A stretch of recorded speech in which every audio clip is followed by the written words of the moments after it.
Good morning, everyone. My name is Carol Azams.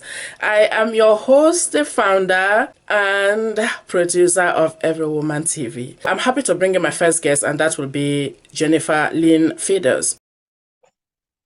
Hello again, my beautiful, healthy friends, and thanks for joining me on yet another little mini episode. On the last episode, I told you that I was going to share with you a little bit of my daily routine and how I go about my day, even though some days I feel kind of icky. So obviously, after I get up, I usually have to use the 3-2-1 method in my head. It does help me get my feet on the floor, especially when my dogs are snuggling so warmly next to my body. I have to tell myself to get up. So I say, Jenny, 3, 2, 1, and I sit up, I get myself up, put my feet on the floor, and I make my way to the bathroom. So I I have to do that mentally. That is something that I have to do. Otherwise, I could seriously lay in bed and keep pressing snooze. Now, there are different chapters in my year, whether or not the kids are going to school or not. So if the kids are in school, I have to get up fairly early because I get them up and get them, help them get dressed and get their morning routine, make their lunches, get them something to eat before they go out the door. However, after my kids leave, I will go and lay back down. And I have to do that for my own body because my body is not physically ready to get up that early.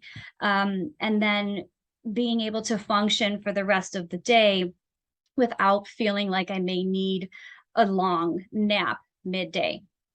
Now, in the summertime, I don't have to get up at the butt crack of dawn. So I'm able to sleep in at least like 3 more hours. And that is definitely more comfortable for my body. So then I don't need to go back to bed, or I don't feel the need that I have to take a nap. But when the kids are in school, I absolutely have to lay back down. There are days if I have an early morning doctor appointment, um, that I will go to. But when I come home, if I start working or doing something, I can stay productive, but my body starts slowing down and my mind gets very, very cloudy and blurry and I can't function. So then I have to lay down. You have to learn to give your body the grace and accept that maybe because you do have a physical illness that is keeping you from just functioning all day, laying down for a little while is not going to make, it's okay. You can do that. Don't feel guilty and don't feel bad that you have to do that. And especially when you're talking to the healthy people, they're not going to understand that. So don't even try to waste your energy on explaining yourself, because if they love you and know that you're dealing with something, they should learn to accept that. And that's just how you have to go about your day and how you have to deal with your chronic illness or with a daily chronic pain that you may be experiencing. Now, after I wake back up, I will, go about my day and get dressed and have my coffee, but it does take me a good hour to move my body. I have very stiff joints. So if I just get up and try and get in the shower, that will just ruin me for the rest of the day. So learning how your body can best function and prepare yourself for the day ahead is something that is going to be different for everybody, different for somebody that has a chronic illness and a difference for somebody who is completely healthy. So you cannot ever compare yourself to somebody who is healthy. You just can't do that. So, and this is something that I used to do all the time. I have a very close family member who has done Ironmans and is just this amazing, amazing, amazing athlete. And there are times where it makes me feel like garbage that I'm not able to do that. But it's okay because I can do other things that they can't. So learning that about yourself and that you are still an amazing person, no matter what. You are the only person alive in this whole world that is truly unique and you. So just keep going. Don't ever settle and learn to just take a step back if you're ever feeling overwhelmed, but never quit. Okay, so the next time you're feeling overwhelmed, I just invite you to just say, okay, just be aware of what it is that you're going through, and just learn to say, okay, I'm going to step back for just 1 minute. I'm going to take a deep breath, and I'm going to reassess the situation, and I'm just going to enjoy this present moment, because every day has a lesson. Whether or not we see it, you could have a good day, you could have a bad day, a sad day, a happy day, but there's a lesson in every single day. And whether or not you choose to accept that, it's there. And I just would like for you to become aware of these situations when they arise. Becoming aware is the first step to really getting to where you want to go. And I know that you can get there. I do. I know that you can get there. We're all capable of it. It's just whether or not you're ready. So are you ready? Just listen to your body. If you need to rest, rest. If you feel like you want to go for a walk, go for a walk. Just listen to your body and be aware of what it's trying to tell you. Our bodies are so smart. We are so in tune. We just have to listen to the signals and our triggers. Don't ignore a trigger. Don't ignore a pain. Everything that is there, it's trying to tell you that for a reason. So I'm going to leave you with this quote that I thought of laying in bed a few days ago. That's when my creativity comes to play. But I mentioned before, leave a pen and a notebook by your bedside, because that is when your subconscious starts to relax. But then sometimes your mind just has these ideas, if you're a creative person and a creative thinker like me, maybe, and get them out, get them on paper. So here's this quote: "You can live the life that you desire by loving the life that you live today." So when you think of that, I want you to go forward knowing that you are so capable of living your dreams and reaching your goals. But just enjoy the journey, just enjoy the present and today for what it is. And I want you to just love yourself and accept yourself for who you are, and but that you can do it. And I am here for you, and I'm still here supporting you. Don't forget that I am everywhere. I'm on TikTok now too. I have a few videos up there, and my YouTube channel. Everything is 123 Mom Squad.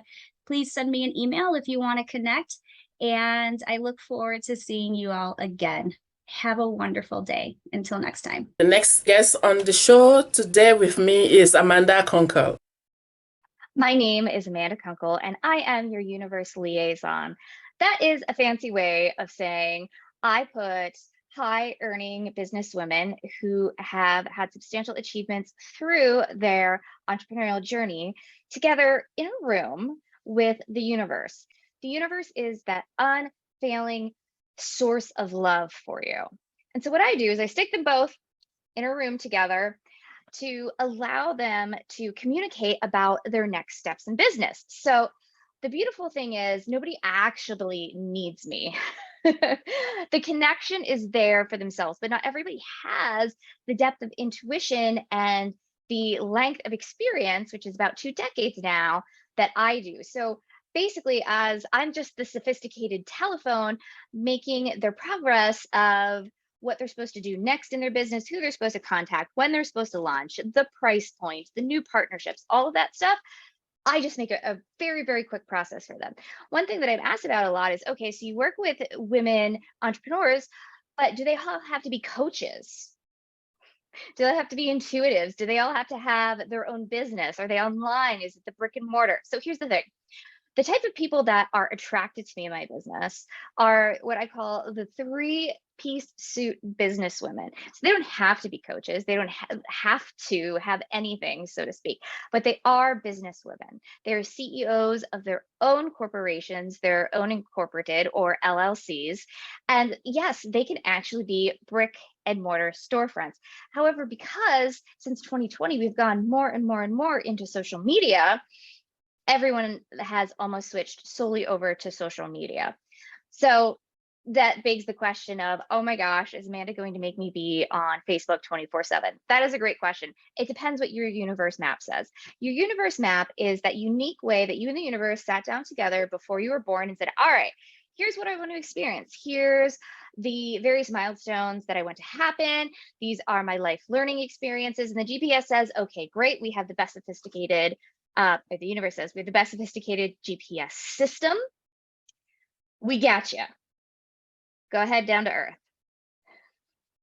So if it is in your fastest, most aligned path to six plus seven figures to be on a social media platform, yes, I will absolutely suggest you do that.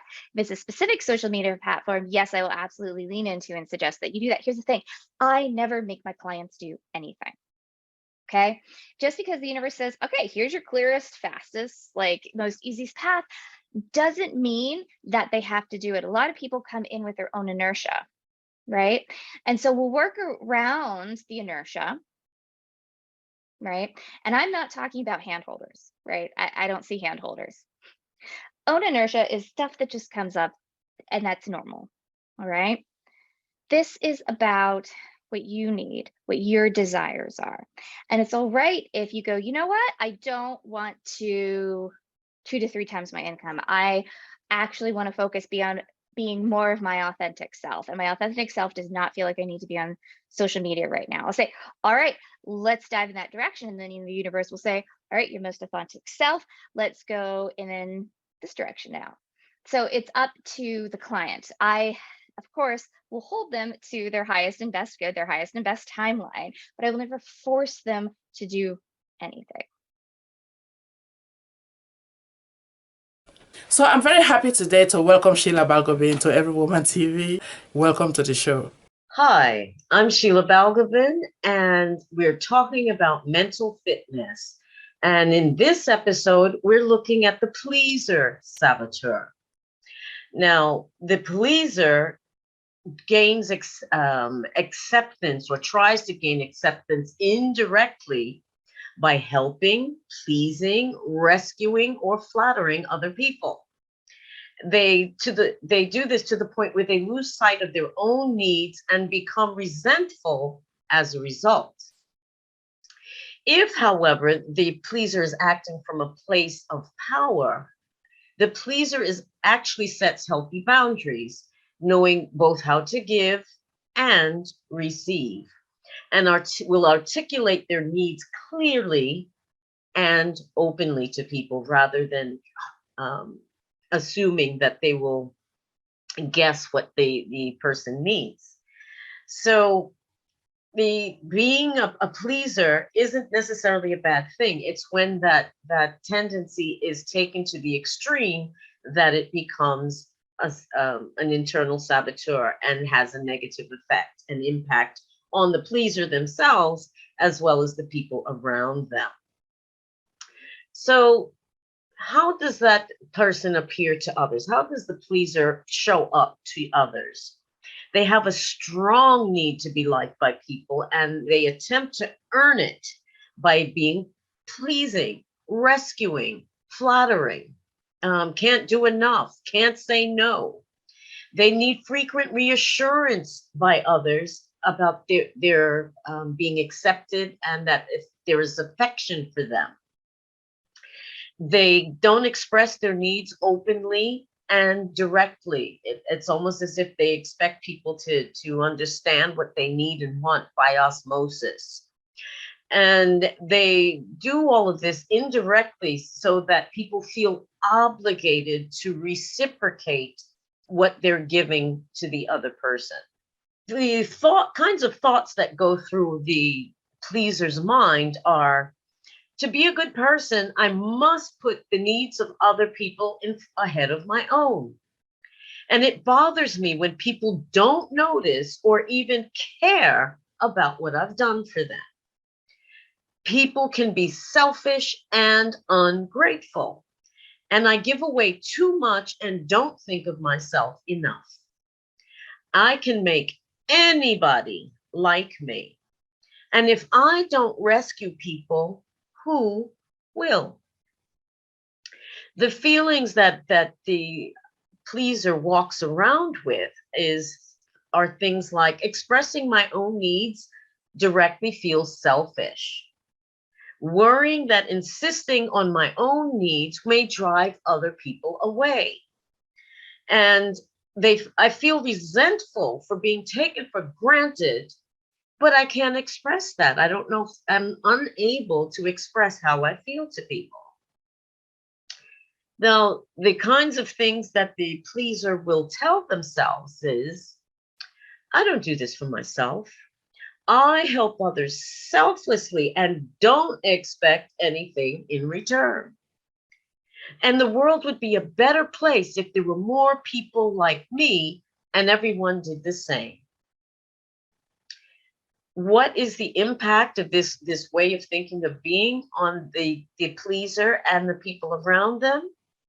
Well, starting with this behavior and way of thinking can jeopardize the person's taking care of their own needs, whether that be emotionally, physically, financially, psychologically. They're so outwardly focused that they leave themselves out of the equation completely.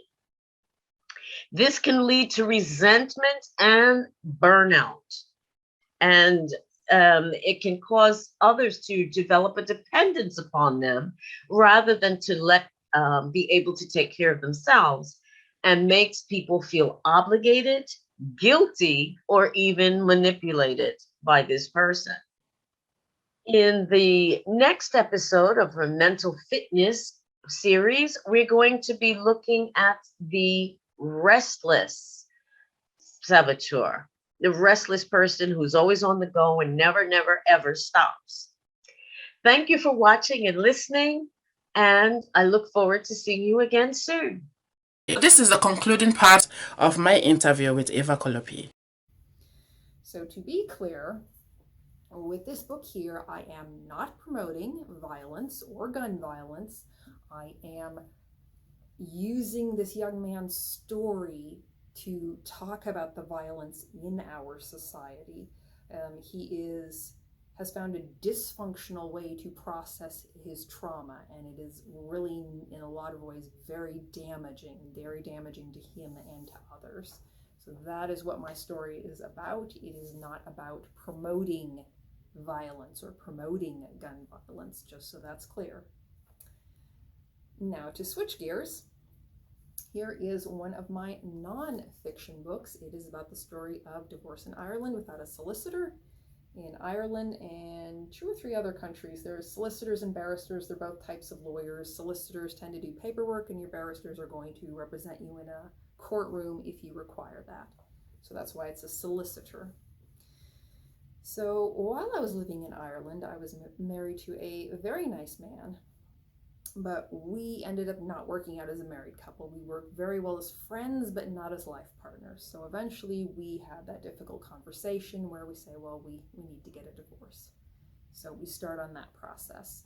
And what I'm used to is, for example, if you're in Oregon and you have a very simple legal matter, you can go to your county courthouse and ask them, how do I do this?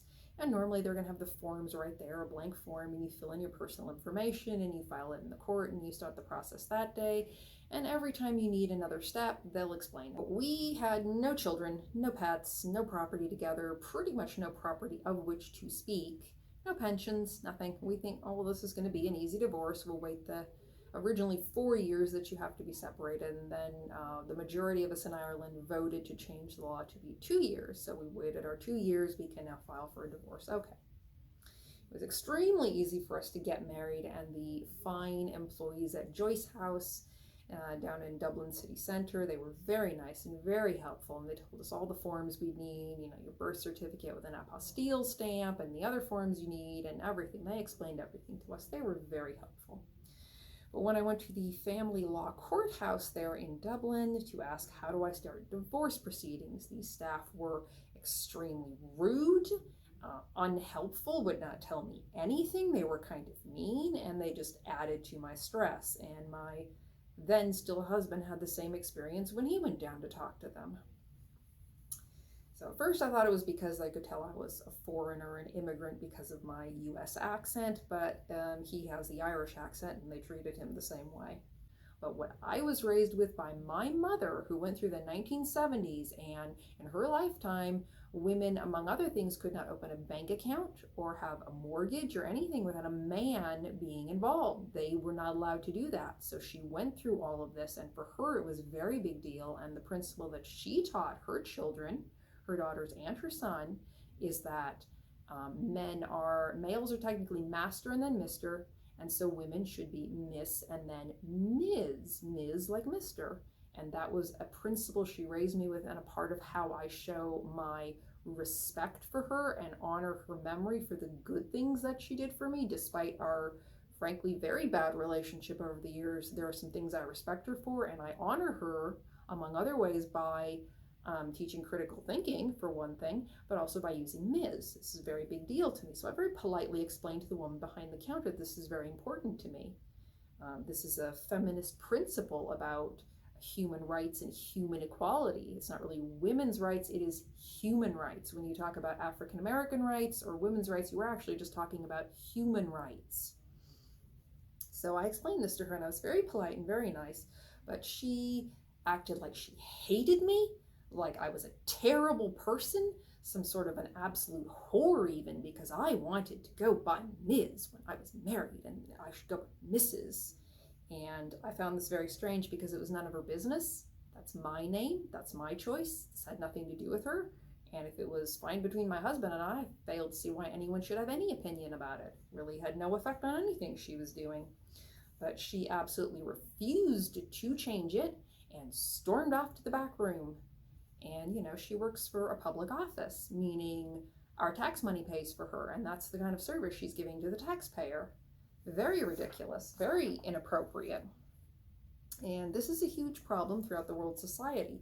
People, women and men, alike acting as if a woman is a piece of public property, and that's what she was doing to me. And that is exactly what you're doing when you treat a woman like that. You are saying, I think you're a piece of public property. It isn't for you to decide what to do with your name. I am not a piece of public property. It was my decision to get married, my decision to go by Ms., and it was my decision to get a divorce. And I do not tolerate being treated like a piece of public property, and I do not tolerate other people being treated as if they are public property. No matter how amicable a divorce is, it is still very hard, it is very painful, it is very draining, it is very stressful, no matter how nice you try to go about it. Anyway, we'd already waited the requisite 2 years, so it's not like you can rush into a divorce in Ireland anyway, which is totally fine. I am all for people having the maturity to say, I've given my word on this, let's try to make it work. Let's not just use the saying, throw the baby out with the bathwater, so to speak.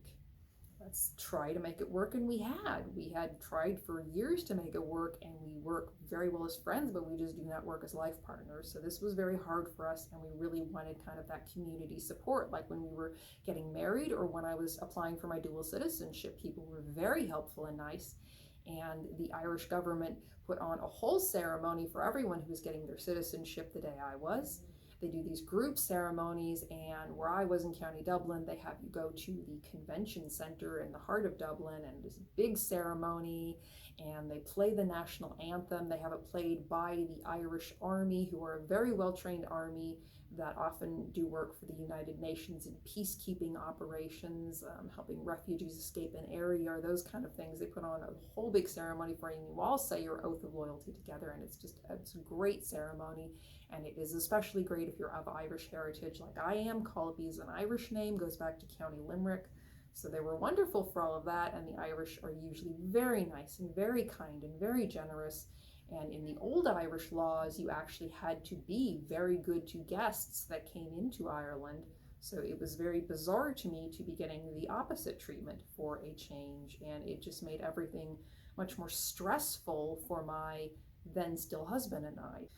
So my ex-husband and I didn't really have €2,000 to €3,000 lying around, so we could pay a solicitor. We didn't have money lying around collecting dust that we could just, spend willy-nilly. We needed our money. So we spent our own time figuring out step by step what to do and how to do it. And part of that was just my determination and my stubbornness and self-righteousness, saying this is ridiculous and they shouldn't be treating people like this. This is a very stressful time and it should not be made this difficult. There shouldn't be this added stress added into it. And there'd been that attitude of treating me like as a woman, I don't have a right to do this. And that never goes well for anyone arguing with me about that point. So in this book, I explain how we got our divorce step by step and form by form.